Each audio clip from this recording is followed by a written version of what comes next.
जयसिंगपूर 18व्या गल्लीत घरफोडी, बंद घराचे कुलूप कडीत कोंडा उचकटून 3 लाखाचा ऐवज लंपास।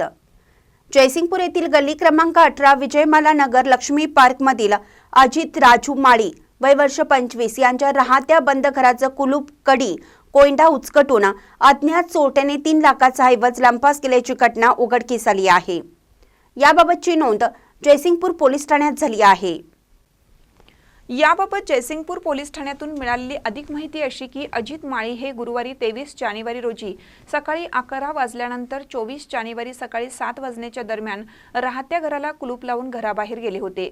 दरम्यानच्या मुदतीत अज्ञात चोरट्याने बंद घराचे कुलूप कडी कोंडा उचकटून घरात प्रवेश करून घरातील 25 ग्रॅम वजनाचे 1.5 लाख रुपये किमतीचे सोन्याचे मिनी घंटन, 10 ग्रॅम वजनाचे 7,000 रुपयांचे मंगळसूत्र, 5 ग्रॅमचे 30,000 रुपये किमतीचे कानातील टॉप्स, 10,500 रुपयांचे देवीचे चांदीचे मुकुट, 14,000 किमतीचे 2 चांदीचे पैंजण, 10,500 रुपये किमतीचे चांदीची महादेवाची पिंड, 3,500 रुपयांची चांदीची पान सुपारी आणि रोख रक्कम 10,000 असा एकूण 2,88,500 रुपयांचा मुद्देमाल चोरट्यांनी लंपास केला।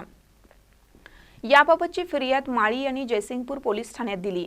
महानकर न्यूजसाठी इजाज खान पठाण, जयसिंगपूर। ताज्या बातम्यांसाठी महानकरेला सबस्क्राइब करा आणि बेल आयकॉनला क्लिक करा।